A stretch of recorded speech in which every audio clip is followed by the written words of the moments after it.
Hello guys, good morning, welcome to my new blog. તો guys અમે નીકળી ગયા છે હમણાં ખેરણ માતાના ડુંગરે જવા માટે. તો આપણી ગાડી પણ રેડી છે, જુઓ. તો હમણાં નીકળે છે ગાડી.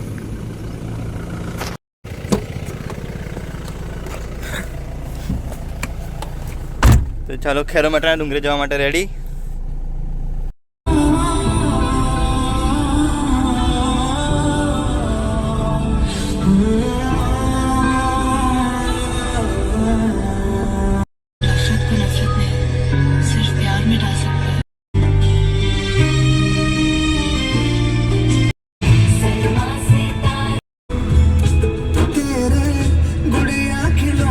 તમારે આવવું હોય તો તમે આ રસ્તાથી આવી શકો છો.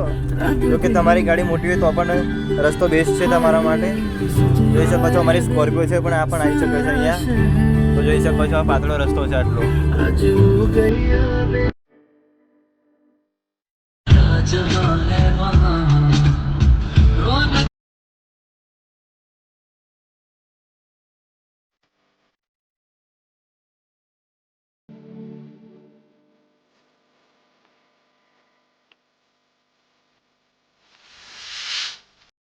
તો ગાઈસ અમે અત્યારે અમે ફોટોશૂટ માટે ઉતર્યા છે. તો આપણી ગાડી પણ અહીંયા ઊભી છે, જુઓ. તો બસ અત્યારે અમે ગાડી ફોટોશૂટ કરીએ છીએ. અને આ પિયુષભાઈને ફોટો પાડવો છે, તો બસ એમનો ફોટો પાડીએ અને આપણી ગાડી જુઓ કે મસ્ત દેખાઈ રહી છે.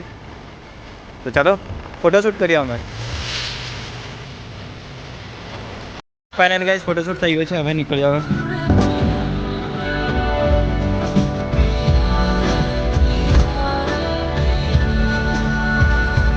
તો ગાઈસ તમે જોઈ શકો છો અમે પહોંચી ગયા છે રસ્તા પર.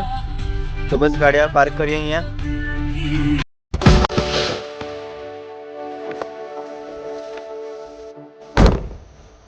તો ગાડી પાર્ક કરી દીધી છે અહીંયા. અને અહીંયા અહીંયાથી ઉપર જવાનો રસ્તો છે અહીંયાથી. અને પૂરો જંગલ વિસ્તાર જ છે અહીંયા. તો પિયુષભાઈ અહીંયા કેવું લાગે છે આવીને? બસ મજા આવે છે, બધાએ દર્શન કરવા આવવું જોઈએ. હા, તો જો તમે જોઈ શકો છો અહીંયા આપણે દર્શન કરવા માટે આવી ચૂક્યા છીએ. અને પૂરો જંગલ વિસ્તાર છે. જો તમારે અહીંયા એક્સપ્લોર કરવો હોય તો તમે આવી શકો છો અહીંયા. તમે આ મોટી ગાડી હોય તો પણ તમે આવી શકો છો. જો કે રસ્તો તો બહુ જ સારો છે. સ્પેશિયલ ડે હોય તો અહીંયા દુકાનો પર બધા બેસે છે. અને અહીંયા તમને નારિયેળનું બધું મળે છે. અહીંયા રમકડાની પણ દુકાન હોય છે. અહીંયા તો કાકા બેઠા છે. તો આપણે બસ ઉપર જઈએ હવે. સો ગાઈસ તમારે ચપ્પલ અહીંયા કાઢવા હોય તો પણ કાઢી શકો છો. અને અહીંયા ઉપર પણ પહેલું મંદિર છે. તો અહીંયાથી હવે પહેલું મંદિર છે અહીંયા. તો અહીંયાથી આપણે દર્શન કરીએ.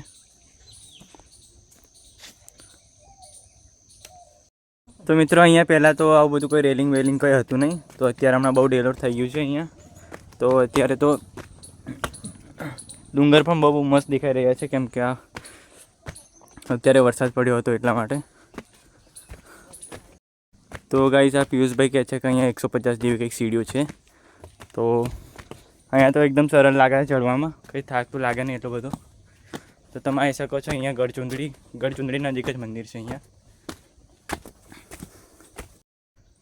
તો ગાઈસ અમને આ જો શું લખ્યું છે અહીંયા મંદિરમાં જ એ સવાલનો જવાબ મળશે જેના જવાબ ગૂગલ પર નથી મળતા. જય માતાજી. તો ગાઈસ સરસ લખ્યું છે આ વસ્તુ. તો તમે એક્સપ્લોર કરી શકો છો અહીંયા લખ્યું છે અહીંયા ચપ્પલ ઉતારી શકો છો. તો અહીંયા લખ્યું છે, પણ આપણે અહીંયા ઉતરીશું.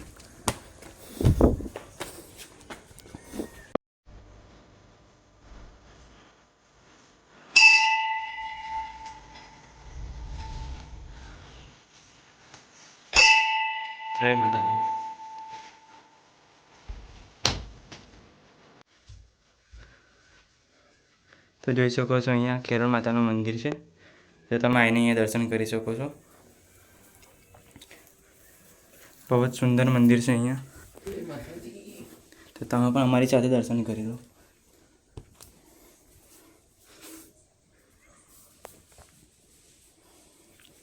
પિયુષભાઈ આ કેટલું જૂનું મંદિર છે? બહુ જ જૂનું મંદિર છે. તો તમે અહીંયા આવી શકો છો. તો ગાઈસ અમે દર્શન કરી લીધા છે અને અમે નીકળી ગયા છે અહીંયા ફરવા માટે. તો જો અહીંયાથી આ મંદિર છે અને ત્યાંથી આ સાઈડ આપણે ફરવા માટે આવ્યા. અને જુઓ બહુ જ મોટી થઈ જશે. જુઓ, મંદિરથી આ સાઈડ આવશો તો અહીંયા ગુફા જેવું છે. તો બસ તમે અહીંયાથી ઉપર ડુંગર પર ચડી શકો છો. તો જો કે અમે પણ ચડીએ છીએ હમણાં, અને ઉપર જઈને હમણાં ફોટોશૂટ કરીશું. જો અહીંયા બસ ડુંગર જ છે, પણ તમે જ્યારે આવો ત્યારે અહીંયા શાંતિથી ચડજો. અહીંયા પગ લપસવાની પણ બહુ જ સંભાવના છે. તો પિયુષભાઈ તો અહીંયા મસ્ત મોબાઈલ જોવે છે હવે. તો આપણે અહીંયા સુધી ચડીએ અને તમને એક્સપ્લોર કરાવ્યો અહીંયાના ડુંગર. તો ગાઈસ પિયુષભાઈ પણ ઉપર ચડે છે. તમારી સાથે કોઈ બાળક આવે તો એને ટ્રાય ના કરાવતા, જોકે એના માટે બહુ ખતરો છે. અહીંયા પગ પણ લપસી શકે છે. અને તમે જુઓ અહીંયા તમે સવારમાં આવો તો તમને આવો મોસમ દેખાશે. તો પિયુષભાઈ કેવું લાગે છે અહીંયા આવીને? મજા આવે છે. તો તમારે પણ આવવું હોય તો જો તમે ગોધરાની નજીક હોય તો તમે પણ આવી શકો છો. અહીંયા પણ હજી પણ ઉપર જવાય છે, પણ આપણે રિસ્ક નથી લેતા. જોકે પગ લગાવવાની પણ બહુ જ સંભાવના છે અહીંયા. તો ગાઈસ તમે અહીંયાના સિનેમેટિક હમણાં એન્જોય કરો.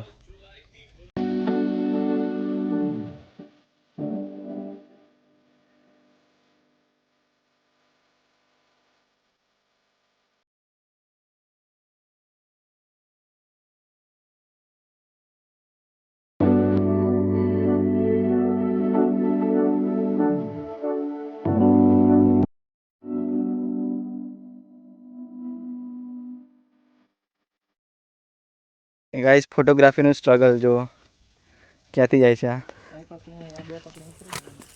તમે અહીંયા આવો તો ટ્રાય ના કરતા. અહીંયા ફોટોગ્રાફીના બહુ બધા સ્પોટ છે, તો તમે અહીંયા ફોટોગ્રાફી કરી શકો છો.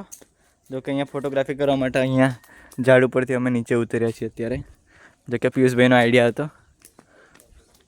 તો બસ હવે અહીંયાથી બીજા પથ્થર પર જઈએ છીએ ફોટોગ્રાફી કરવા માટે. પિયુષભાઈને ફોટા પાડવા છે. તો તમે અહીંયા આવો તો ટ્રાય ના કરતા આવું બધું. જો કે અહીંયા ઝાડીઓમાં કંઈ પણ હોઈ શકે છે. સાપ વગેરે બહુ બધા જાનવર પણ હોઈ શકે છે અહીંયા. જો કે અહીંયાનું વાતાવરણ તો બહુ જ મસ્ત દેખાય છે, જોઈ શકો છો તમે. તો હું પણ પેલા રસ્તે જાઉં હવે, પેલા પથ્થર પર હવે જાઉં. તો ગાઈસ પિયુષભાઈ અહીંયા કહે છે કે અહીંયા પાવાગઢ દેખાય છે, તો આપણે પણ પેલા ત્યારે એ પથ્થર પર જઈને આપણે જોઈએ કે પાવાગઢ દેખાય છે કે નહીં.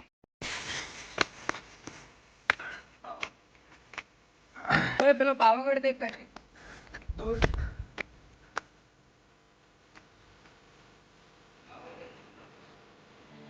પેલો ડુંગર છે એની પાછળ. તો તમે લોકોએ એન્જોય કરી લીધું હશે અહીંયાનો વ્યૂ. તો અમે પણ દર્શન કરી લીધા અને ફોટોઝ ક્લિક કરી લીધા. તો અત્યારે અમે જઈ રહ્યા છીએ નીચે. તો તમારે પણ અહીંયા આવવું હોય તો હું અહીંયાનું લોકેશન પણ પિન કરી દઈશ કોમેન્ટ ડાઉનમાં, ડિસ્ક્રિપ્શનમાં સોરી. તો અમે હવે નીચે પહોંચીએ. અમે ગાડી પાસે ગયા છે, તો બસ હવે ગાડીમાં બેસીએ. દરવાજો કેમ નથી ખોલતો અમને ખબર નથી. તો ગાઈસ તમે સ્કોર્પિયોનો ફીલ લો. બસ આ જ અવાજ માટે સ્કોર્પિયો લીધી છે.